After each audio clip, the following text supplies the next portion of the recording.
자, 피의자 신분 소환이라는 제목이었죠. 이재명 민주당 대표가 곧 검찰의 소환 조사를 받게 됐습니다. 네 번째 검찰 소환 조사죠. 저희가 정리해봤는데 지난 1월 성남 FC 후원금 의혹으로 해서 첫 번째 검찰 소환 조사가 이루어졌고 2차, 3차 조사는 대장동 특혜 의혹과 관련된 검찰 소환 조사였습니다. 그런데 이번에 검찰 소환 조사를 받게 됐는데 8월 17일 목요일 날 오전에 이재명 대표가 검찰에 소환이 됩니다. 이번 4차 출석은 적혀져 있죠. 백현동 특혜 의혹에 대한 검찰 소환 통보였습니다. 피의자 신분이고요. 자, 이재명 대표는 본인 검찰 소환 통보와 관련해서 국가 폭력이다 이렇게 목소리를 높였습니다. 이어서 한번 들어보시죠. 정권의 무능을 감추기 위한 정치 수사라고 생각합니다. 없는 죄를 만들어 뒤집어 씌우는 것이 가장 큰 국가 폭력입니다. 그럼에도 불구하고 당당하게 수사에 임하겠습니다. 거짓은 진실을 가릴 수가 없습니다. 개인 혐의 자체는 어떻게 생각하시는지? 그걸 다음 기회에 저희가 설명할 기회가 있을 겁니다. 이게 대통령이 요구한 국가 소유 토지 용도 변경해 준 게 특혜라는 게 말이 되는 소리입니까? 자, 국가 폭력이다. 이재명 대표는 어제 이렇게 이야기를 했고 그동안 본인을 둘러싼 사법 리스크, 검찰 수사와 관련해서는 소설이다. 이런 표현도 있었고요. 사법 사냥이다. 검찰이 수사를 하는 게 아니라 정치를 하고 있어요. 등등의 발언을 한 바가 있었습니다. 그 목소리도 이어서 듣고 가시죠. 그래요. 검찰에 이제 신작 소설이 나온 것 같은데 종전의 창작 실력으로 봐서 잘 안 팔릴 겁니다. 사법 사냥이 일상이 돼가고 있는 폭력의 시대입니다. 무도한 검찰 권력의 남용이 있을 것 같다는 생각은 했지만 조작하는 것을 이렇게 대놓고 할 것까지는 예상을 못했습니다. 검찰이 수사를 해야 되는데 자꾸 정치를 하고 있는 것 같습니다. 정권의 지지율이 많이 떨어진 것 같습니다. 또 신작 소설이 나오는 걸 보니까 스토리 라인이 너무 엉망이라 잘 안 팔릴 것 같습니다. 자, 이재명 대표는 이번에 그 백현동 특혜 의혹과 관련해서 검찰 소환을 통보받자 국가 폭력이다. 없는 죄를 뒤집어 씌우는 게 그게 가장 큰 국가 폭력입니다. 이렇게 얘기했어요. 그런데 검찰 관계자가 어제 이렇게 이야기를 했습니다. 최종 인허가권자인 이재명 당시 성남시장이 개입한 것으로 확인된 정황이 있다. 이렇게 얘기했습니다. 이재명 당시 성남시장이 백현동 개입 정황이 있어요. 그런 점을 우리가 확인했습니다. 사실관계 확인을 위해 소환 조사가 필요하다 판단했습니다.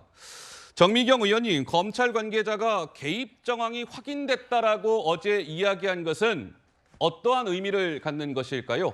그러니까 소환하기 위한 근거가 이미 마련되어 있다, 검찰에. 이런 의미인 거죠. 그러니까 쉽게 말씀드리면 뭐냐면 이 백현동 사건은요, 용도 변경이 핵심이에요. 4단계나 올려주는 거거든요. 근데 이걸 위해서 시행사 대표 정모 씨가 이미 자백을 다 해버립니다. 그 로비스트 정진상, 그다음에 당시 이재명 시장과 친했던 김인섭이라는 사람을 로비스트로 이용해서 인허가 이거를 맡긴 거예요. 지금 이미 구속됐죠? 네. 그러면 그 사람이 검찰에 뭐라고 얘기했을지 우리는 모르죠, 아직까지는. 근데 검찰은 뭔가 하여튼 확보를 하고 있겠죠. 근데 이제 핵심은 뭐냐면 그 시행사 대표의 자백 진술입니다. 그 시행사 대표가 그 김인섭이가 자기한테 200억을 달라 그랬다는 거예요. 그 인허가 하는데. 근데 그 200억 중에 100억은 정진상, 이재명 몫이다. 이렇게 얘기를 한 거죠. 그러면 수사하는 검사로서는 당연히 이재명, 정진상을 불러서 조사할 수밖에 없겠죠. 이미 확보된 시행사 대표와 김인섭의 진술이 있을 거니까요. 그래서 지금 검찰에서 어느 정도 확보되어 있다라고 저런 식으로 얘기하고 있는 겁니다. 자, 이재명 당시 성남시장이 백현동의 그런 여러 가지 특혜 의혹에 대해서 개입한 정황이 있다. 그런 점이 확인됐다. 이제 이렇게 이야기를 했습니다. 다음 주 목요일 날 이 대표가 검찰청사에 나오면 저러한 점들을 이제 검사가 꼬치꼬치 따져 묻겠죠. 자, 이 이재명 대표가 뭐 국가폭력, 소설 이렇게 발언을 이어가자 이런 얘기가 나왔어요. 이 대표님 말씀이 너무 많으세요. 그냥 조용히 가서 수사받고 재판 받으시죠. 이런 목소리가 나왔습니다. 한번 들어보시죠. 대체 언제까지 국민은 틈만 나면 검찰과 법원을 들락날락하는 제1야당 대표를 봐야 하는 것입니까?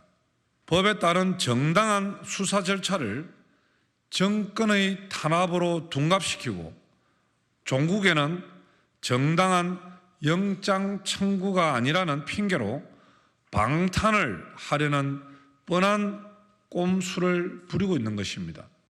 입이 너무 길어요. 변명 좀 그만하고 그냥 검찰에 부르면 일반 국민들처럼 가가지고 조용히 조사받고 나오시기 바랍니다.